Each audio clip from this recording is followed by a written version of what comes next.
Good evening and welcome to the Eco Chat episode 7, which is going to be about greener cleaning. So thank you to those who join me live or who are here already, and also thank you to those who watch on catch up. I know that a lot of people do watch sort of throughout the week and catch up through the blog post and the YouTube channel as well. So thanks to all of you who get involved in these weekly chats. I love doing them and I'm very open to suggestions of future topics. So if you've got anything that you would like me to discuss over the coming weeks, then that would be fabulous to hear from you. So for those who don't know me and haven't watched one of these before, my name is Jen and I am the owner and founder of Eco Living Ideas. My mission is to create a community here on the Eco Living group and a platform which allows my customers and followers to start or continue on their eco journey. And I do that by providing a lot of facts through research that I've done, a lot of information, and of course beautiful eco-friendly products as well.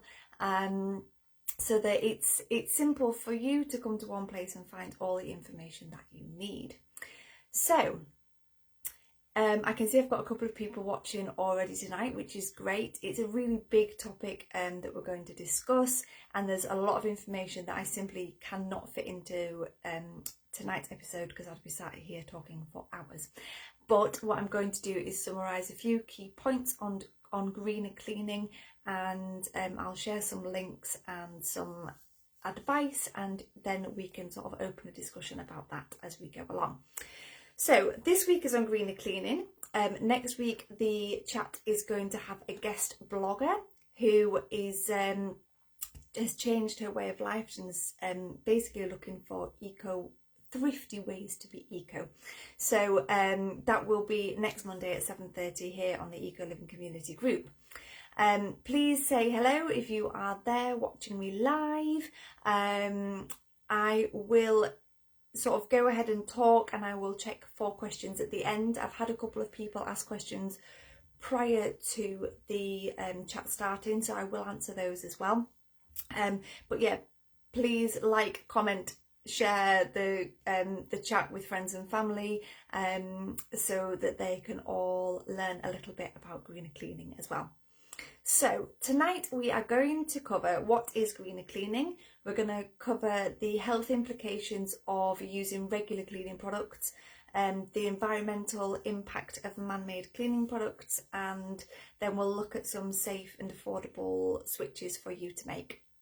I've got a lot of facts written down which unsurprisingly I haven't been able to memorise, so I am going to keep having to look down, so I apologise for that in advance, but hopefully you will forgive me when you hear some of the words I have to tell you.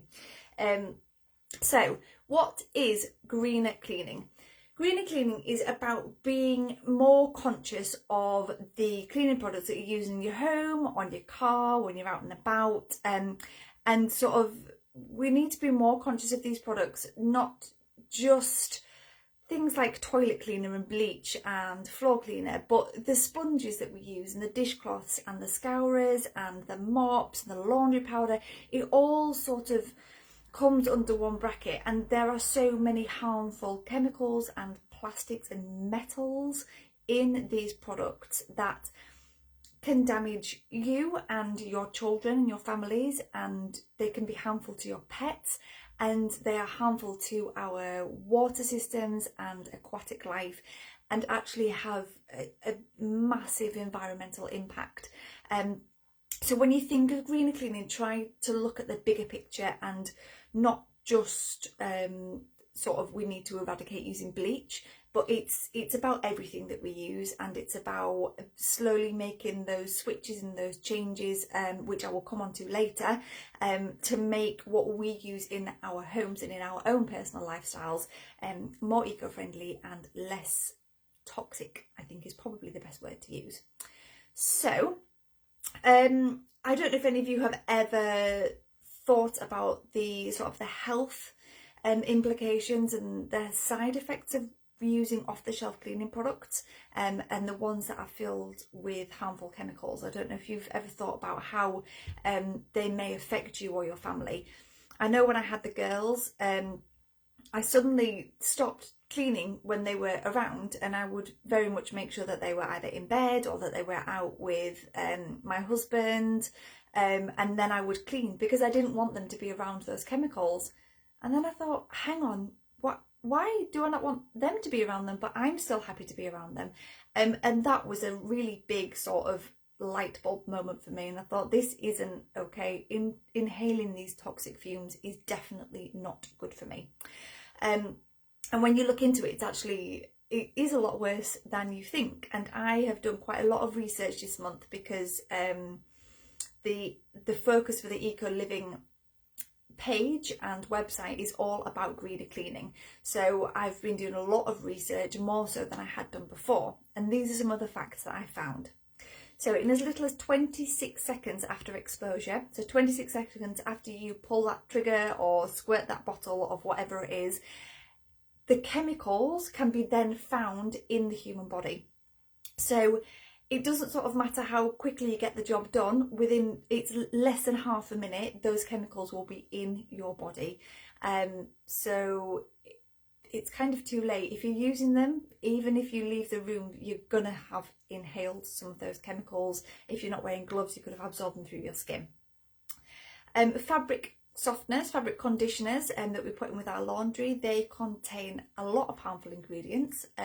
3 of them, the ones that I could pronounce, are benzyl acetate, which is linked to pancreatic cancer, benzyl alcohol, which has side effects on the upper respiratory tract, it's an irritant, and ethanol, which is linked to central nervous disorders.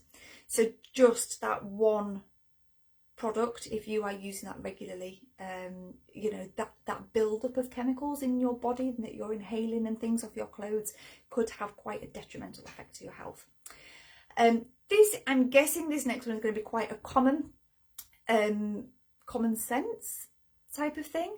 But basically, when you mix chemicals, they can produce toxic fumes. So ammonia and bleach, for example, can produce a fume which, when you inhale, can cause difficulty in breathing, irritations of your throat, your eyes, your nose, coughs. So all those things. And obviously, none of us would ever, I don't think, purposefully mix chemicals. But when we don't know what is going into our products, how can you not mix them? If you're not sure of what's in there, then you're not able to avoid that risk.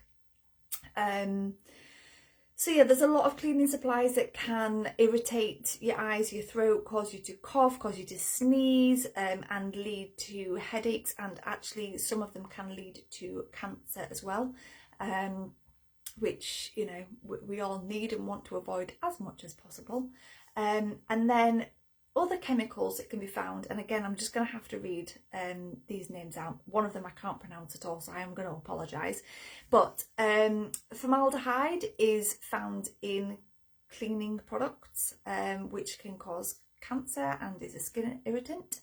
Ethanolamine can impact your respiratory system and your nervous system. Sodium borate affects your developmental system, endocrine and reproductive systems. So there's a massive sort of hormone imbalance there.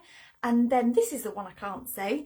Methylizin, it's an allergen and a toxicant. So I can't say it, but make sure it's not in your cleaning products is basically, you know, the answer there. So, yeah. Those facts are scary, and to be honest, that was not all of them that I found. I could have, like I said earlier, sit here for an hour and read horrifying facts about the chemicals, the toxic chemicals that are in these products. We'll come back to how we can avoid those later on, but I just want to give you some more facts on the environmental impact of man-made cleaning products. So there's quite a lot of concern about the chemicals that are put into the products, and there's thousands of them. In one product there can be thousands of them that are not listed on the back of the bottle, and they haven't necessarily all been tested. So each chemical is tested, but they're not necessarily all tested as an end result. So how they then react with humans and animals and water and things is not always known. So the individual components, they know what they do, but put them together, and it's not always they're not always tested to the strictest standards that they should be. Obviously, the issue with that is that we don't know how they're going to react. We don't know how they're going to behave when they get into the water systems, and how they will affect marine life, and how harmful or harmless they are. We don't know whether they're going to break down or whether they are going to enter our food chain. So that sort of that side of things in itself is quite detrimental to the environment. So detergents are now all biodegradable. They have to be biodegradable, but some do break down quicker than others. But they do contain chemicals that can be an issue. So phosphates can cause eutrophication, which upsets the balance of nutrients in rivers and water systems. And then other products can contain enzymes and bleaches and brighteners and perfumes, which can affect algae levels and oxygen levels, and if they do get washed into the sea, they can have damaging effects on coral reef as well. So yeah, it's kind of one of those that it's not just what we use, it's as a whole. If everybody's using these products, actually the build-up of them is going to be massive. So Triclosan is an antimicrobial chemical that is commonly used in households as an antibacterial and antifungal agent. It's found in soaps, detergents and disinfectants.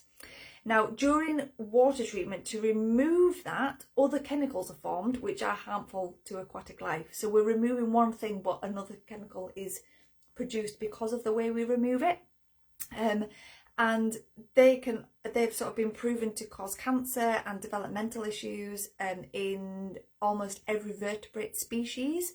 And Triclosan has been found in aquatic snails and in algae. So although we are treating water to try and remove these chemicals, some of it is still getting through, and it is still having dire consequences on our poor marine and aquatic sea life. So I'm reading, sorry, apologies. Ammonia is a disinfecting chemical that is used in household cleaning products such as floor cleaner and glass cleaner. It is a significant air pollutant and is a primary source of nitrogen oxide, which is toxic to plants, a food source of many organisms.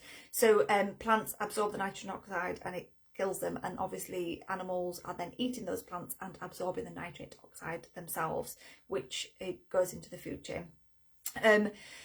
The ammonia that isn't absorbed by the plants turns into nitrates in the water system, and the presence of ammonia is integral to the nitrogen cycle, which negatively impacts the environment. So it's all very scientific and not something that I can hold my hands up and say I 100% get, but those are just a few facts that I found when I was researching.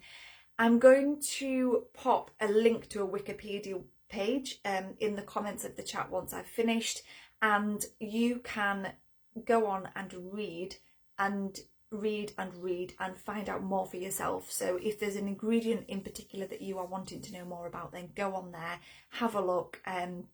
It's quite fascinating and horrifying to read about the chemicals that are in products. But it's worth educating yourself. So like I said, I'm not going to sit here all night. I'm already been on for 15 minutes. I don't want to sit here and just flood you with facts and figures. I think it's really important that we take what we can, but we also read up as well, so we can absorb that information better. So I will pop that link in the comments of the chat, so if you do want to go and have a little read and find out a bit more about the environmental impacts of different chemicals, then you can. So now on to the positive part. So some safe, easy, affordable switches. There's actually so many eco-friendly options out there now. It's not difficult to change your cleaning products. It may take a long time because we actually have a lot of them in the house, which you don't necessarily need.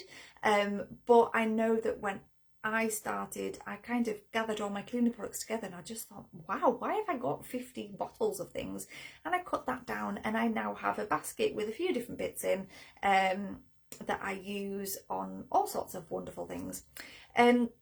So make these switches in your own time, to your budget. If you are stuck with something, you are always welcome to either message me privately, or you can ask on the community group, because there are there's nearly 2,000 people I think now who all have different experiences and have tried different products. So ask on the group and make use of that massive resource to get ideas, inspiration and opinions. I have tried a few different things out, so of course I am happy to help where I can, but I don't know everything and I have not tried everything, so I can't claim to have, and I will always help where I can. But the group is a fantastic place to ask for help. So at the beginning of switching this area, my advice would be is to gather everything up in your house that is a cleaning product. So that goes from the cloths that you use to your laundry detergent and your bathroom cleaner, your window cleaner, whatever it is, get it all together in one place. Work out what you use and what you need to continue using, and work out actually how many products that you've got that you think that they do the same job. Those two things do the same job. I don't need those. I just need one of them. And use up what you've got and then look for an eco alternative. There is no point in chucking bottles of stuff away. You use it and get rid of it and then find a better alternative. And that is with everything, every eco switch you make. Don't just chuck out stuff that you've got, use it up and then find an alternative. So there are lots of options on the market for eco alternatives. So there's a lot of companies that do postal refills now. There's shops popping up here, there and everywhere that do refills that you can take your own container in. I've been today and got a big bottle of washing up liquid from our refill store, which is amazing. It was the first time I'd been and it was beautiful. But you can also make your own cleaners. So some staples that I always have in the house are white wine vinegar, citric acid, soda crystals, bicarbonate of soda, lemons. Don't add them all in together. That's probably not the best idea. But there's if you just Google homemade cleaning recipes, you will find loads of them. And people boil and distill the water before they mix it with the vinegar. Some people just chuck it all in and let go. There's so many different ways to do it. So have a look if you want to make your own. There are ways of doing so. And there are things that you will eventually think, actually that doesn't work, this does, and you'll mix it up a little bit. So you can also buy plastic-free sponges, and these are products that I've had in stock for a very long time. So plastic-free sponges and scourers and bottle brushes, scrubbing brushes, all those type of thing. They don't cost a lot more and they're a lot more hygienic because they're natural, so they are naturally antibacterial.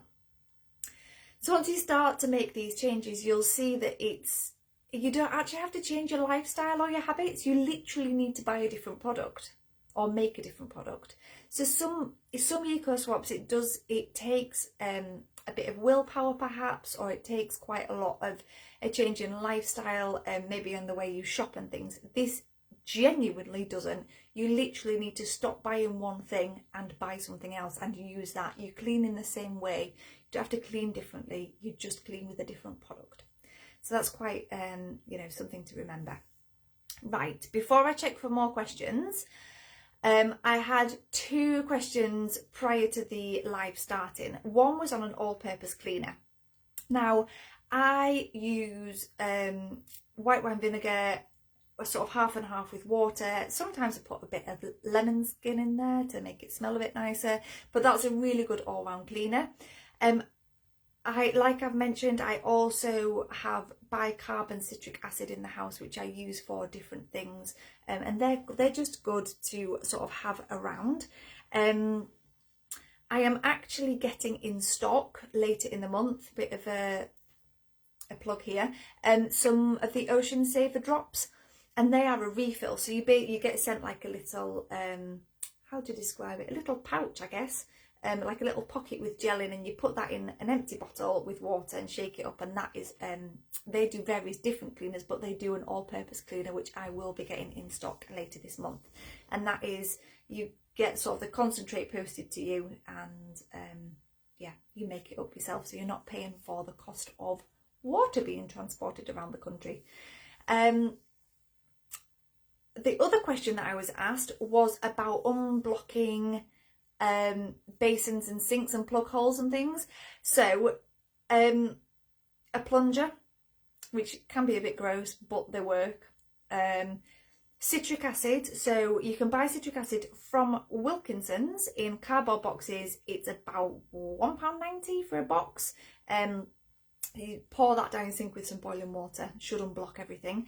The other thing, another plug of course, is I have just got in stock, which is on the website and is available now.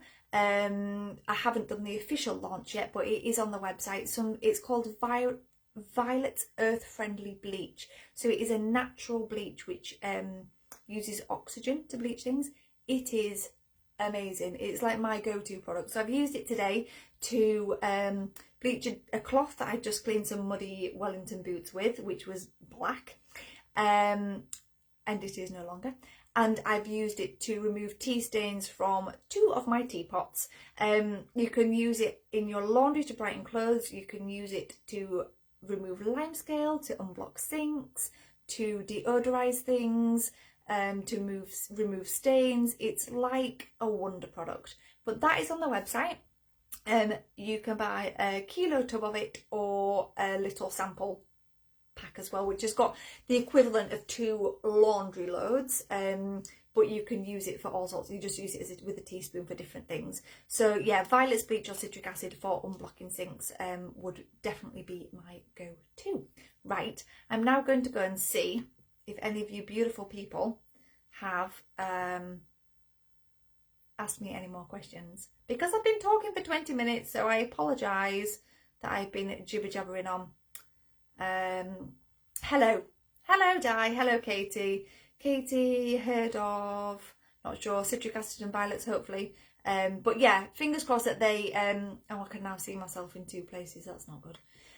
But fingers crossed they help you out, and you can find a good substitute for unblocking sinks. So I'm going to very quickly round up, say goodbye and leave you lovely people to your evening. A lot of information there. Please feel free to ask questions sort of when you've digested it. This whole month on my page and on my Instagram and my website, I'm going to be sharing bountiful loads of information. Is that even a thing? I don't know if that's the right words. I'm going to be sharing a lot of information with you about cleaning products, about alternatives, about the environmental impact, the health impact, the chemicals and what damage they can do, and price comparisons, because I do love a price comparison, different ways to buy refills, and all these things is all going to be there put in your lap for you to use and digest and make use of. And hopefully this month you will be able to make 1 or 2 switches, even if it is just changing your washing up brush. It's a start. Do it. Make the commitment to go green with your cleaning. And yeah, please ask me any questions if you're watching now or if you are watching on catch up. I am always more than happy to help. I'm going to say goodbye because I've been talking for far too long. I apologise. I'm not very good at sticking to the 15 to 20 minutes. Thank you to those who have joined me live. Thank you to those who are watching on catch up, and I will see you all next week.